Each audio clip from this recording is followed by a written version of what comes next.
This is some work that we have coming out of a research project of ours at Arbor Networks, where we have a /8 network that we use to monitor parts of the internet for things like DDoS backscatter and things like that. So Casey, you're pretty familiar with how that stuff goes. But this is some of the data that we have in the blaster worm, and it's a great segue. Thank you very much. And of course, thank you to the organizers as well for the conference and the opportunity. This is work that I do with some folks at Arbor. They're all listed at the end, but it's a great team of people who put this thing together and participate in the analysis. The blaster worm, you know, as was stated just a minute ago, had kind of a short timeline, and this is something that we're kind of seeing more and more with worms. We had this advisory put out in the middle of July, which was released without any exploit code, but to some nice details that people almost immediately began developing exploits using. And about 3 or 4 days later, we saw several exploits. And one of those, actually called decom.c, came from hdmore, and that's thought to be kind of the core exploit and backdoor that was used in the worm. And the worm appeared on August 11th, of course, here. And within a couple of days, we started seeing variants. And one of the most sinister ones that we saw was the SD-bot variant. So Blaster has this DDoS attack that it had. It had a trigger and a predefined trigger and a predefined target. Whereas things like SD-bots and stuff like that can, you know, arbitrary DDoS toolkits, anytime, almost any place, and build up these enormous botnet armies. And heck, just use a worm to do it, right? So somebody kind of piggybacked on that. Blaster chooses a semi-random target. It does some sort of island hopping, kind of like Nimda and other worms do on occasion. It scans a /24 from 0 to 254, so it's not random hosts. 40% of the time it chooses a local network and lops off the last octet and scans that network. 60% of the time it generates a random IP address and lops off the last octet and scans that network. It scans for TCP port 135, which is where it's going to commit its exploit. The parent node actually listens as a TFTP server, so it can download, the child node can actually download from the parent the actual executable. If it can connect to TCP port 135, it attempts the exploit. It didn't use the universal offset that people found a little bit later. 80% of the time it uses the XP offset, 20% of the time it uses the Windows 2000 offset. And that's interesting because the wrong one will actually crash the box, causing it to reboot. If it can do that, if it can launch the exploit, it goes ahead and tries it. And what it simply does is it kind of brute forces its way a few seconds later to see if the remote backdoor shell has been launched on port 4444 TCP. Sends a series of 3 commands which cause the child to download the executable, the single executable file from the parent, start it, and begin operations. So we are simply monitoring this large network. We're collecting packets and doing some distillation in real time. And one of the things that we do is we actually classify port scans and sweeps. And so we simply detect port 135 scans against a /24 of 255 hosts. We're not sending any response like we do with port 80 worms, so we're not going to fingerprint the worm traffic here. We're not going to have any active sampling. So one consequence of this is that we cannot differentiate the variants of the worm. And also we don't see any port 4444 traffic. So we have this very primitive way of classifying the worm, but it actually seems to work quite well. And then of course we take the data, we measure the traffic, and then the unique IP addresses seen over this time. This is kind of a quick schematic of what our black hole architecture looks like. Quite simply, you know, we have this box over here in the lower right-hand corner that listens to a /8, and the 3 biggest things that we catch there are DDoS backscatter from spoof space in our /8. We have code red and other types of worms which scan random targets hitting us on occasion, and we have attackers and even some other worms like Blaster scanning random addresses and random networks. And of course, we're going to capture some of that, and then we analyze it. This is the raw traffic graph that we captured out of this. The large dips that you see sometimes in this represent data collection failures. It's not a perfect system, but this is enough that we can go on and we can actually do some analysis of them. That didn't show up well at all. Very simply, let's see here. Very simply, it's a rapid increase, it's a slow decrease, and then kind of a sinusoidal pattern at the very end. Looking at the demographics of the worm in this 1-week period, we actually see about 280,000 unique IP addresses Based upon the host names doing the lookups there, we find about 10% of those are dynamic. They have names like dynamic or DHCP or things like that. So we can kind of assume that we're going to double count those at least. So we as conservatively say we have about 260,000 unique IP addresses that were observed doing blaster-like traffic, blaster-like things. The big yellow thing here in the DNS, the pie chart here is .NET, more or less what you'd expect based on the populations. .com is the second. What's interesting to note is that .edu and .kr for Korea are not anywhere near the top 10. .edu is much, much higher than Korea, but Korea was just a sliver of traffic. So the big green part here of the pie chart was no response from the DNS server. So it's possible that Korea had all of its DNS servers turned off, but ultimately we didn't get a large chunk of Korean addresses like we normally do for other large events that we track in this space. And .edu is probably much lower than it should have been given the population and some of the situations in some campuses, mainly because it was August, so school wasn't quite in session yet, so there are very few systems, relatively speaking, online in the .edu space. I talked about how we classify these scans in Blaster, and I mentioned that's kind of primitive.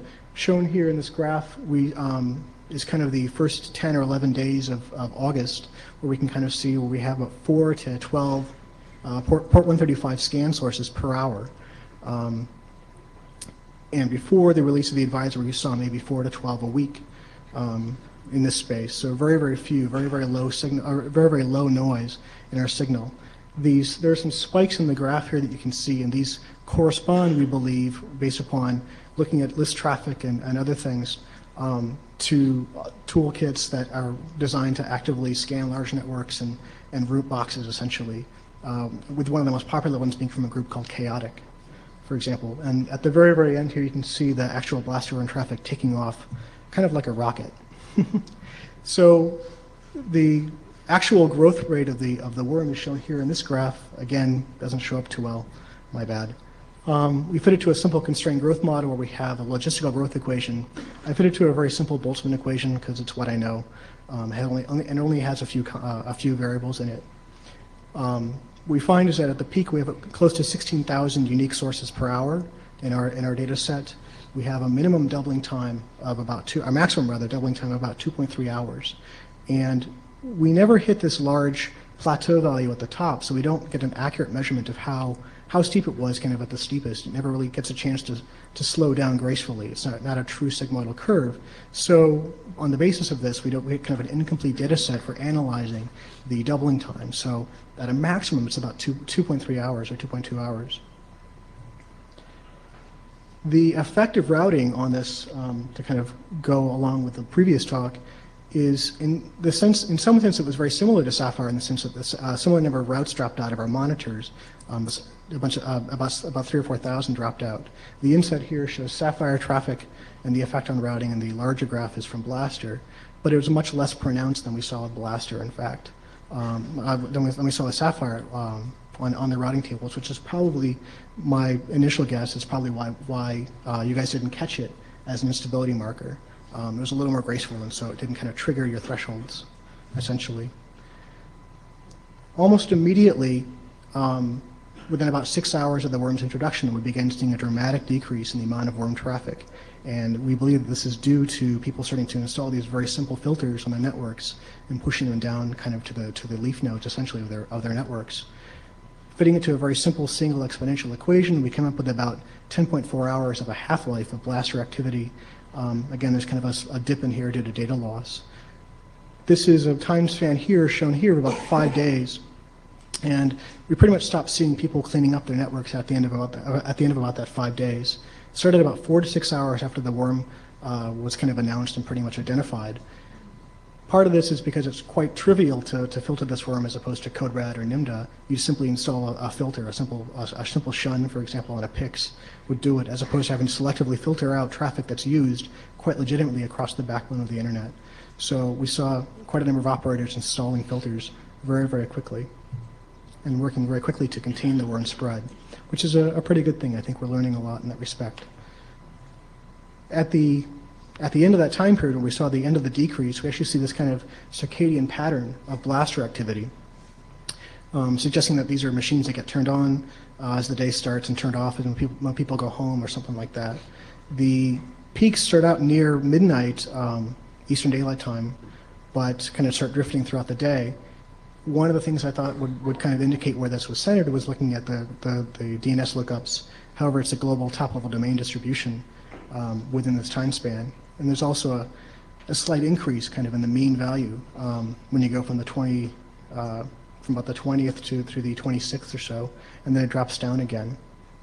I think it's really important to note, by the way, in this figure here, we see the exponential decrease of the worm, is that this is not an effective Welchia. Welchia appeared about a week after Blaster appeared, and this is about 6 hours after Blaster appeared, so it's people just simply installing filters. So that's kind of it. So we're still seeing a lot of Blaster activity that more or less mirrors what we see here. Still circadian, we're still seeing about, at a minimum, about 300 machines and a maximum about 1,000 machines per hour every day. Circadian patterns still continue, and we still have kind of a global top-level domain distribution of the sources there. Looking at the second-level domain distributions, we see a lot of cable modem networks, a lot of broadband, a lot of consumer dial-up, things like that. We don't see any large providers kind of standing out too badly. It's kind of it flattens out very quickly when you look at the second-level domain analysis. So really quickly, some very simple conclusions, right? So we had this advanced warning. We knew this thing was going to happen. We had exploits. We knew people were going to talk about it. It was way too juicy. People were just going to have to do it. And the exploit that was used had a very nice signature. Right? It showed up quite easily. We could have very simply installed firewall rules. This wasn't a core backbone service, for example. Could have installed IDS signatures. It was very, very simple. And yet it still hit pretty hard. And there was even a patchability for a month. It escalates the threat level a little bit. Here we have a worm which is being actively used to consume hundreds of thousands of machines to build them into DDoS type zombies, which cause some very interesting things. It spread quite quickly, much more quickly than I think we give it credit for. Spread it in a matter of a few hours as opposed to the course of a few days. Spent about 6 hours spreading and about 5 days cleaning it up. And the DDoS against WindowsUpdate.com was eventually thwarted. The potential there was about 1.3 million SYN packets per second. Each worm node would send 50 packets per second of SYN to WindowsUpdate.com and multiply that by the number of hosts. That's where you get that value. So it could have been worse in the sense that if the author had just waited, say, a few hours instead of a few days to do this trigger, people would have been scrambling, I think, to deal with the fallout. Instead, we were able to analyze it, look at what was going to happen next, and install filters. Speaking of that, Kurt Parent is here from Microsoft Networks. He was actually at ground zero. He describes it as the 1-foot view of what happened at WindowsUpdate.com with respect to the DDoS that was set to launch against them. He's open to talking to people offline. He's a great guy. Some interesting stuff happened that week for them. So talk to him, and there's a team of people here who also worked with him on that. So it wasn't all just him, but a great team of people who eventually thwarted this really serious problem for themselves. And like I mentioned, it's a team of people who do this, and I'm very, very proud to work with them. So thank you very much.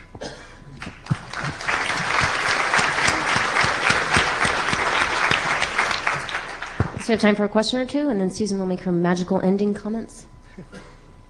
Yes. Lawrence Baldwin with MyNet Watchman. I spent a good amount of time looking at Blaster, and I just wanted to maybe throw one thing out. I don't know if you thought about it or not, but just sort of by coincidence, I happened to notice that when the Microsoft TFTP client tries to download a file and it fails, it leaves a temporary file behind, which then prevents any future client downloads. So one of my theories as to why this spread didn't go quite as fast as people would have expected was that if there was any kind of instability or congestion, or I don't even know if the TFTP server that was in the worm had any kind of reliability mechanisms in it, but it seemed like there was a high probability that the actual potential victims will be blocked from infection because of this TFTP client behavior. That makes a lot of sense. However, I think we would have seen a kind of a leveling off of the number of addresses per hour. So the graphs are not new hosts, but just unique hosts in any hour. So we see this decrease as opposed to kind of a leveling off. If it were simply that, I think that probably contributed a lot to it. As the worms grow and they increase their traffic, the increased congestion, and that would definitely cause symptoms like that, incomplete downloads. And the worm had a stupid little check to see if it was already infected, which would have, and the scenario you described would have prevented the worm from getting much further. However, I think if that were only the thing that were going on, we would have seen a leveling off of the number of infections per hour, as opposed to the number of observations, I should say. So the growth rate would have slowed or even stopped, but we would have seen a lot of activity remain. So that's probably part of it, but I don't think that's the whole story. Yes? Yeah, I am Kurt Parent from Microsoft. Actually, I only marginally work with the networking team. I work with the Microsoft.com web operations group now. The one quick point that's only marginally related with this, but I wanted to put it out here. A lot of groups hijacked the WindowsUpdate.com domain, and they ended up carrying it themselves in their own resolvers. We're still seeing a relatively non-trivial amount of sites that are doing that. So I'm trying to spread the word broadly. Should people find out their organization is doing that, please unhijack the domain. There are some components of the domain that are still in use. The specific WindowsUpdate.com host is not in DNS anymore, and it shouldn't be a problem. But broadly, there are some hosts within that domain that are still in use. So please don't hijack the whole domain within your resolvers. Thanks. Thank you very much.